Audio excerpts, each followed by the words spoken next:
තාත්තේ මම ඔයාගේ එකම පුතා තාත්තේ. ඇයි තාත්තේ ඔහොම කරන්නේ? ඔය ළමයාට වැරදිලා. තාත්තේ ඇයි තාත්තේ? මම ඔය ළමයාගේ තාත්තා නෙමෙයි.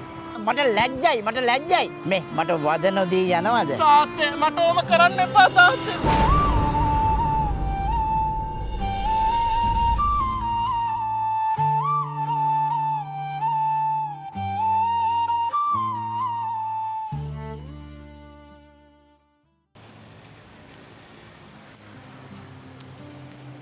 තාත්තේ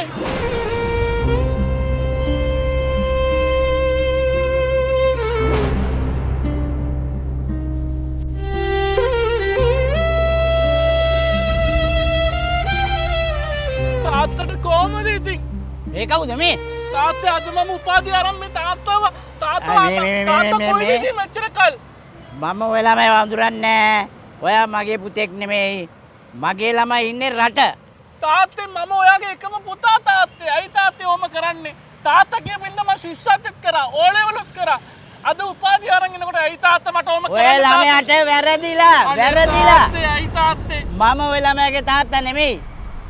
ඔය ළමයට වැරදිලා. අනේ තාත්තේ මේ බලන්න තාත්තේ. තාත්තා මේ බලන්න මේ අහල පහල මිනිස්සු ඔක්කොම බලාගෙන මට ලැජ්ජයි. තාත්තා කියපින්ද මම මේ උපාධිය ඔක්කොම ඉගෙන ගත්තේ. තාත්තාට තුනේ උපාධිය වැඩක් නෑ තාත්තේ. තාත්තේ ඇයි තාත්තේ ඔහොම කරන්නේ මට? ඉගෙන ගත්ත එක හොඳයි කවුරු. අනේ මගේ කාගේ හරි ළමෙක් ඉගෙන ගත්ත එක හොඳයි. හොඳේ. කාගේ හරි ළමෙක් නේ ඉගෙන ගත්ත එක හොඳයි. මේ මට වද නොදී යනවද? තාත්තේ මට ඔහොම කරන්න එපා තාත්තේ. තාත්තට බුදු වෙන්න ඕනේ. ඇයි තාත්තේ මට ඔහොම කරන්නේ? තාත්තා කියපින්ද මම ඕලේ තාත්තා කියපින්දනේ මට තාත්තට නැගිටින්න. මට අනේ මගේ තාත්තේ තාත්තේ තාත්තේ